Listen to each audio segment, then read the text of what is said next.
আজকে আমার ঘুম থেকে উঠতে অনেকটাই লেট হয়ে গেছে, 8টা বেজে গেছে জানো। তারপরে আমি আর ব্লগ শুরু করিনি, ঘুম থেকে উঠে তাড়াতাড়ি করে কোনো রকম কাজগুলো সেরেছি সংসারের। আজ আবার একাদশী, স্নান না করে রান্না খাওয়া কিছুই হবে না।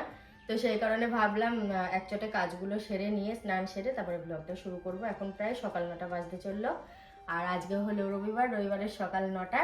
তো এখন থেকেই ব্লগটা আমি শুরু করলাম। তো এখন আমি যেটা করব সেটা হচ্ছে ঠাকুর ঘরটা মুছে ঠাকুরের থালা বাসনগুলো ধুয়ে মেজে পুজোটা দিয়ে তারপরে রান্নার ব্যবস্থা হবে। সকালবেলায় তোমার জন্য মাছ কিনবো ভাবলাম, কিন্তু মাছ সেই ভাগে ছাড়া দেবে না। কতটা নিয়ে কি করব? মাছ কিনতে হবে না, ও কথা বলবা না। তুমি তো কিনতে হবে না বলে মুক্ত হয়ে গেলে, কিন্তু তোমাকে ভাতটা দেবো কি দিয়ে? তুমি ডিম খাবা না, তুমি অন্য কিছু খাবা না, তাহলে আমার তার থেকে মাছ রান্না করলে আমি বেঁচে যাই, তুমি ভালো করে খেতেও পারো। ওই লাগবে না করো, রান্নাটা তো আমাকে করতে হবে, সেটা তো বোঝো। খাবা কি দিয়ে ভাত? আজকে দেখো কি রোদ্দুর উঠেছে, ঘুম থেকে উঠেই দেখছি রোদ্দুর উঠে গেছে। আর আজকে আমি এতটা ঘুমাতাম না, মানে একটু ভোরের দিকে উঠে বাইরে গিয়েছিলাম, তারপরে যেই শুয়েছি তারপরে ঘুমিয়ে গেছি। স্বপ্ন দেখতে দেখতে 8টা বেজে মানে 8টা বাজিয়ে ফেলেছি স্বপ্ন দেখতে দেখতে। তারপর উঠে দেখি এই রোদ্দুর ঝলমল করছে। বুঝতে পারিনি কি পিঠে হয়! এই যে ফুলগুলো আছে না, হ্যাঁ, পচে দেখো কালো কালো দাগ হয়ে যায় থালায়। হলো, ঠাকুর সেবা দেওয়া কমপ্লিট হলো, মানে মোটামুটি একদিকের কাজ পুরো নিশ্চিত, সংসারের কাজ। তবে আজকে জানো তো কাচাকুচি কিচ্ছু করিনি, কিচ্ছু ভিজাইনি। আমি জানি আজকে কাচাকুচি করতে গেলে দেরি হয়ে যাবে। বেড কভার আছে, আমার কর্তার প্যান্ট রয়েছে, ওগুলো আজকে সন্ধ্যের দিকে ভিজিয়ে রেখে কাল একদম সকাল সকাল কেচে দেবো। এখন যাই রান্নার দিকে, রান্নাবান্নার ব্যবস্থা করি। আর কর্তাকে পাঠিয়েছি বাজারে, বলেছি অল্প করে ওর জন্য মাছ নিয়ে আসতে, দেখি ও কি মাছ নিয়ে আসে। সকালবেলা রান্না হচ্ছে আমাদের। বিষয়টা হচ্ছে এখন ধরো রুটি হবে, একটা তরকারি হবে, না আলু ভাজা করব। আলু ভাজা। এই যে আলু ভাজা বসিয়েছি, আর একটা আলু দেবো, ওই জন্য সিম করে দিয়ে তাড়াতাড়ি করে আলু কাটছি। এই দেখো তাল দুটো দেখো, বিশাল বড় বড় তাল। এই তাল যদি আমি এখন বাড়িতে নিয়ে যাই, আমার গিন্নি কিন্তু রেগে ফায়ার হয়ে যাবে, কারণ আজকে একাদশী, একাদশী পালন করছে, আবার কি করবে তাল নিয়ে। অতএব দরকার নেই, বন্ধুর তাল বন্ধু বাড়ি নিয়ে যাক, আমি আমার মতন বাড়ি চলে যাই। এনো খাবারটা খাও, খেতে খেতে কথা বলো। রুটি? হ্যাঁ, রুটি আর আলু ভাজা। আমিও খাবো। একটা না, এই দুটো রুটি খাও। না থাক, দুপুরবেলা ভাত খেতে পারবো না আমি। কোথায় দুপুর হবে তার ঠিক নেই। ও ঠিক আছে, এটাতে ঠিক আছে, খুব ভালো এটা। আমার কর্তাই ঠেলায় পরে মাছটা নিয়ে এসছে। ঠেলায় বলতে আমার কথার ঠেলায়, যা বকা বকেছি মাছ আনা নিয়ে, মানে আনতেই তো চাইছিল না। তো 30 টাকার মাছ নিয়ে এসছে, এখানে 2 পিস ওর হয়ে যাবে। আলু দিয়ে এই মাছটা মাখা মাখা করে বানাবো, খুব বেশি ঠেলে ঝোল করব না। কেউ কিনি আজকে তো একা একা খেতে হবে। একা কোথায়, আমি তো তোমার পাশে থাকবো। কষ্টটা ওখানেই। না খেলেই বা, আমি তো পাশে থাকবো। আমি জানো তো একবার রুটি খেয়েছি। দেখো আজকে আমি তরকারির লবণ কিন্তু বলতে পারবো না, ঠিক আছে? কারণ ওই অন্যদিন কি হয় জানো তো, লবণটা ঠিকঠাক আছে কিনা বোঝার জন্য ওই করি, ওই খুন্তির ডগায় ঝোল নিয়ে এম করে দেখি, কিন্তু আজকে তো আমি সেটা করিনি। ওই জন্য আমি বলতে পারছি না যে আজকে লবণটা ঠিকঠাক হবে কিনা। আচ্ছা গিন্নি, বলো। তুমি যে আমাকে ভাত দাও, তোমার মনে হয় না যে আমার স্বামী কতগুলো ভাত খায়? ভাতটা ছড়ানো আছে বলে তাই এরকম তোমার মনে হচ্ছে যে ইমা একবারই সব দিয়ে দেবে, মেখে খেয়ে নাও আসো। তোমার মনে হচ্ছে যে না আমি অনেক ভাত দিয়েছি, কিন্তু এটা অনেক ভাত নেই, এখানে অল্পই আছে। তুমি তো আবার তাদের জন্য রাখবা কতটা, আমি কি সেটা জানি না, কিন্তু মাঝখানে তরকারিটা দিয়ে দিয়েছি। হ্যাঁ, স্নান করলাম, ঠাকুরকে ধূপ ধুনো দেখালাম, দেখানোর পরে দুটো ভাত খেলাম। ভাত টাত খাওয়ার পরে কলে আসলাম হাতটা ধুতে। হাতটা ধুতে ধুতে লক্ষ্য গেল এই ঘরটার দিকে। এখানে যে বারান্দাটা আছে না, আমার যে দুটো কালো আছে, ওই কালো দুটোকে ওখানে দেখি কিনা কি করছে, ওরা পায়ে করে করে করে করে গর্ত করেছে, ভালোই গর্ত করেছে। দিয়ে ওদের কাছে আসলাম, এসে বললাম কিনা, আরে তোদের যে এত ভালো করে আমি খেতে দিই, এত ভালোবাসে বাড়ির লোক, তোরা কেন গর্ত করছিস? দেখি এই কথা বলাতে টুকটুক করে ওরা উঠে এখান দিয়ে চলে আসলো। চলে যাওয়া তো আসলো, আমি দেখলাম তাহলে ওদের পেছনে আমরাও যাই একটু। আসলাম, এসে দেখি কিনা এই জায়গাটা নাই প্রচণ্ড হারে ঝোড় জঙ্গল হয়ে গেছে। অনেক কদিন পরিষ্কার করা হয়নি, আর আমি পরিষ্কার মানে একটু কুড়ে টাইপের হয়ে গেছি।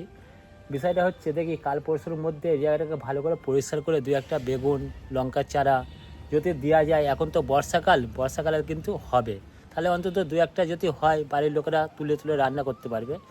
তা দেখো বন্ধুরা, এখানটা করে আছি, এত সুন্দর হাওয়া লাগছে। আর এখন কিন্তু ভাদ্র মাস, ভাদ্র মাসের কিন্তু ওয়েদার কিন্তু একটু গরমে থাকে, তাই এই জায়গাটায় দাঁড়িয়ে খুব শান্তি উপভোগ করছি। মানে আমার মা যখন ওই দেখেছি কলাই ডাল ভাজতো, ভেজে কলাই ডাল রান্না করতো, তারপরে এই যে মুগের ডাল ভাজতো ডাল করার সময়, খিচুড়ি করার সময়, তখন কিন্তু আমি মুগ ডাল কিংবা কলাই ডাল যেটাই ভাজতো আমি চেয়ে নিতাম, কারণ ভাজা ডাল খেতে আমার খুব ভাল লাগে জানো তো। তা বলে আজকে আমি যতটা পরিমাণে ডাল রেখেছি এতটা ডাল একবারে খাবো না, এমনি দুটো চারটে মুখে দেবো, রেখে দেবো, পরে খাবো। আমার ভাল লাগে ডাল ভাজা খেতে। আর এখন আমি সামা চালের খিচুড়ি বানাচ্ছি, তো খিদে পেয়েছে, তো সেই কারণে ভাবলাম আমি এই সামা চালের খিচুড়ি খাই, কারণ ওই সকালে রুটি করেছিলাম, রুটির সাথে আমার কোনো বনাবন্তি হয় না, আমার এটাই ঠিক আছে। খাবারটা বানিয়েছি, তবে এখনো খাইনি, ঘর বারান্দা ঝাঁট দিলাম, এই তো খাবো। তার আগে একটা কথা বলি, আমার কিছু জানার থাকলে তোমাদের কাছ থেকে জানবো, আর তোমাদের কিছু জানার থাকলে আমার কাছে আমি অবশ্যই জানাবো। প্রথমে আমি এটা জানাই যে আমার কাছে কালকের ভিডিওতে জানতে চেয়েছে যে দিদি আমার বাড়ি কলকাতা, আমি মায়াপুর যেতে চাই, ওখানে কোথায় থাকবো, ওখানে কি প্রসাদের টিকিট পাওয়া যাবে নাকি, হ্যাঁ, আর কতদিন লাগবে পুরো মায়াপুর ঘুরতে। তো আমি বলবো তুমি কলকাতা থেকে আসবে তো তুমি 2 দিন হাতে সময় নিয়ে এসো, যেই দিন আসবে সেই দিন একটু ঘুরবে, তারপরের দিন পুরোটা ঘুরে তারপরের দিন সকালের দিকে তুমি মানে ফিরে চলে যাবে। শুধু যে মায়াপুর আসলে মায়াপুরই ঘোরার জায়গা তা নয়, মায়াপুরের এই পিঠটা মানে আমরা যেদিকটায় থাকি নবদ্বীপ, এদিকেও অনেক মন্দির টন্দির আছে, 60 ফুট মহাপ্রভু আছে, তারপরে গুপ্ত বৃন্দাবন আছে, অনেক কিছু জায়গা আছে। ওই টোটো দাদাদের জিজ্ঞাসা করলে ওনারা বলবে, ওনারাই সাথে নিয়ে ঘুরিয়ে দেবে। আর ওই জন্য বলছি 2 দিন হাতে সময় নিয়ে আসবে। আর থাকা খাওয়া, মায়াপুর ঢুকলে প্রচুর হোটেল, প্রচুর, আমাদের নবদ্বীপের এই সাইডটাই একটু কম আছে, আর মায়াপুরে প্রচুর হোটেল। আর ওখানে কাউন্টার আছে মন্দিরে ঢুকলেই, ইস্কনের মধ্যে, ওখানে প্রসাদের টিকিট পাওয়া যায়, তবে একটু সকাল করে নিতে হবে দুপুরের ভোগ খেতে গেলে। আর রাত্রে ভোগ পাওয়া যায় কিনা আমার জানা নেই এটা, তবে দুপুরের ভোগটা পাওয়া যায়। যারা দূর থেকে আসে তাদের ভালো লাগবে, আর মায়াপুর তো খুবই ভালো লাগার জায়গা। আর আমার যেটা জানার বিষয় আমি তোমাদের কাছ থেকে একটু জানছি, মানে বিষয়টা কি বলো তো, সব কথা তার ব্লগে সেভাবে শেয়ার করা হয় না। আমি তো 2 দিন আগে মায়ের কাছে গেছিলাম, এবার মা এমনি ভালো আছে, লিভারের সমস্যা টমস্যা যা ছিল, কলকাতায় দেখাতে যায়, মাসে একবার করে ওষুধ নিয়ে আসে ওখান থেকে, তো ভালো আছে। তো বর্তমানে একটা সমস্যা খুব বাড়াবাড়ি, সেটা হচ্ছে এই ডান কাঁধ হাত পুরো, মানে ডান পিঠ পুরো ডান দিকটা জুড়েই, মানে হাত আর কি, পাটা ওইসব কিছু না, পাও ব্যথা আছে অল্প, মানে বিশেষ করে হাতটা এত ব্যথা, নড়াতে চড়াতে খুব কষ্ট। এবার আমরা ফোনে একটা ডাক্তারের মানে ভিডিও দেখেছিলাম হোমিওপ্যাথি, সেটা হচ্ছে লালবাগে, ওই বরফখানা রোড আছে ওখানে। এবার আমি তো দেখো ওইসব জায়গা চিনি না, একবার ঘুরতে গেছিলাম, আর আমার বাড়ি থেকে লালবাগটাও অনেকটা দূর। আবার ওই ভিডিওতেই দেখেছি ফোনে নাম লেখানো যায় না, কন্ট্যাক্ট নাম্বার দেওয়া আছে, ফোন করছি সেই ফোন তোলে না, নয়তো সুইচ অফ থাকে, বিজি থাকে, মানে রিসিভ করে না আর কি। তো একবার গিয়ে নাম লেখানো, তারপরে নাকি আবার অনেক কদিন পরে দেখানো হয়, 1-1.5 মাস পর একবার নাম লেখালে। তো মানে ব্যথাটাও খুব হচ্ছে। তোমাদের কি কোনো টোটকা জানা আছে যে কিছু মালিশ করলে কিংবা কিছুতে কিছু করলে একটু প্রাথমিকভাবে ব্যথাটা সারবে? কারণ খুব খারাপ লাগছে, আমি 2 দিন গিয়ে চোখের ওপর দেখে এসেছি, তো মা ফোনে বলে, আমি বুঝতে পারি, জানতে পারি যে মায়ের হাতটায় সমস্যা, কিন্তু আমি 2 দিন থেকে বুঝতে পারলাম সত্যি কষ্ট পাচ্ছে, দোকানের শাটারটাও তুলতে পারে না, কাউকে বলে তোলাতে নামাতে। আমি ফোনেই দেখেছিলাম আকন্দ পাতার রস, লবণ, হলুদ একসাথে গরম করে ডললে নাকি ভালো হয়, তো ওইটা আমি মাকে বলেছি। আর তাছাড়া আমার কিছু জানা নেই, তোমাদের যদি জানা থাকে অবশ্যই জানিও। আর মা তো এই বিষয়ে অ্যালোপ্যাথি ডাক্তার দেখিয়েছিল, তুমি সরো না, আমি পড়ে যাবো, হেলান দিয়েছি।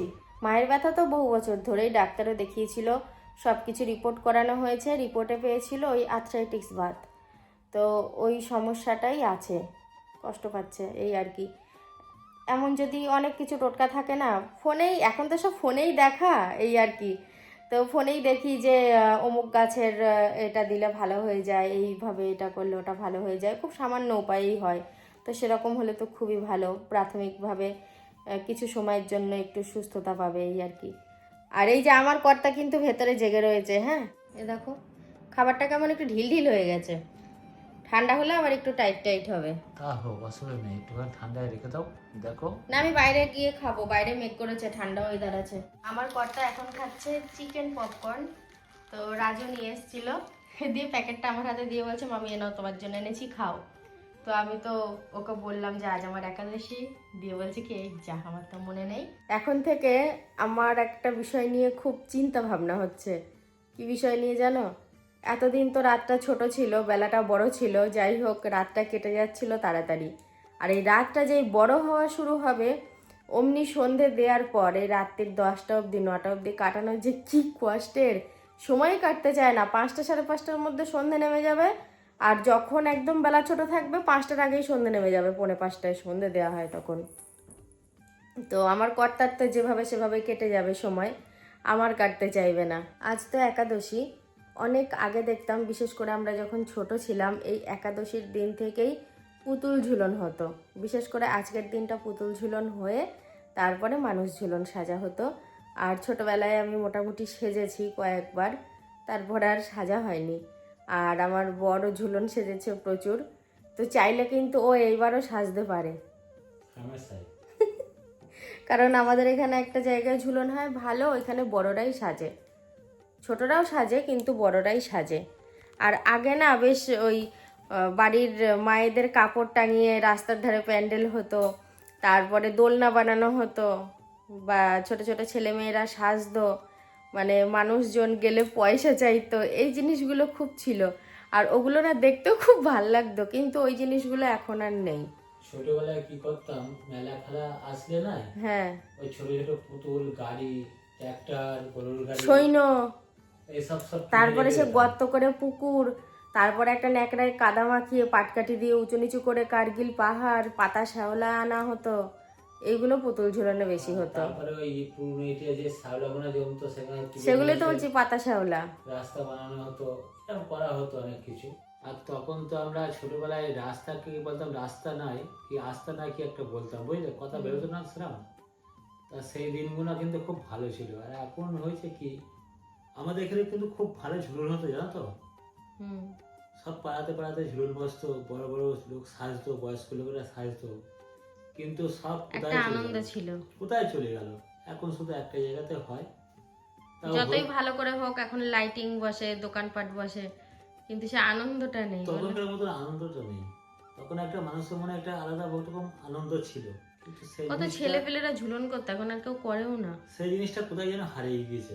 ব্যাপার হচ্ছে আমার বউ আমার জন্য অনেক কিছু খাওয়া কিন্তু ত্যাগ করে দিচ্ছে। যেরকম আমি মুরগির ডিম খেতে পছন্দ করি না, ভালো লাগে না। আমি বলি ওর জন্য ডিমের ঝোলটা খাওয়া বন্ধ হয়েছে, বহুদিন ডিমের ঝোল হয়নি, দেখবা তোমরা ব্লগেও দেখেছো।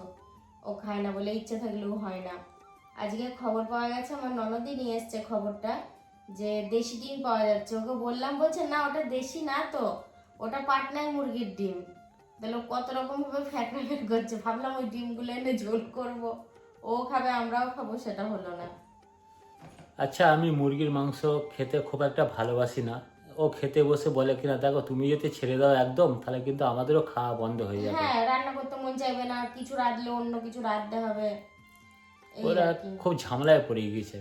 তা কি করবো এখন ভেবে পাচ্ছি না।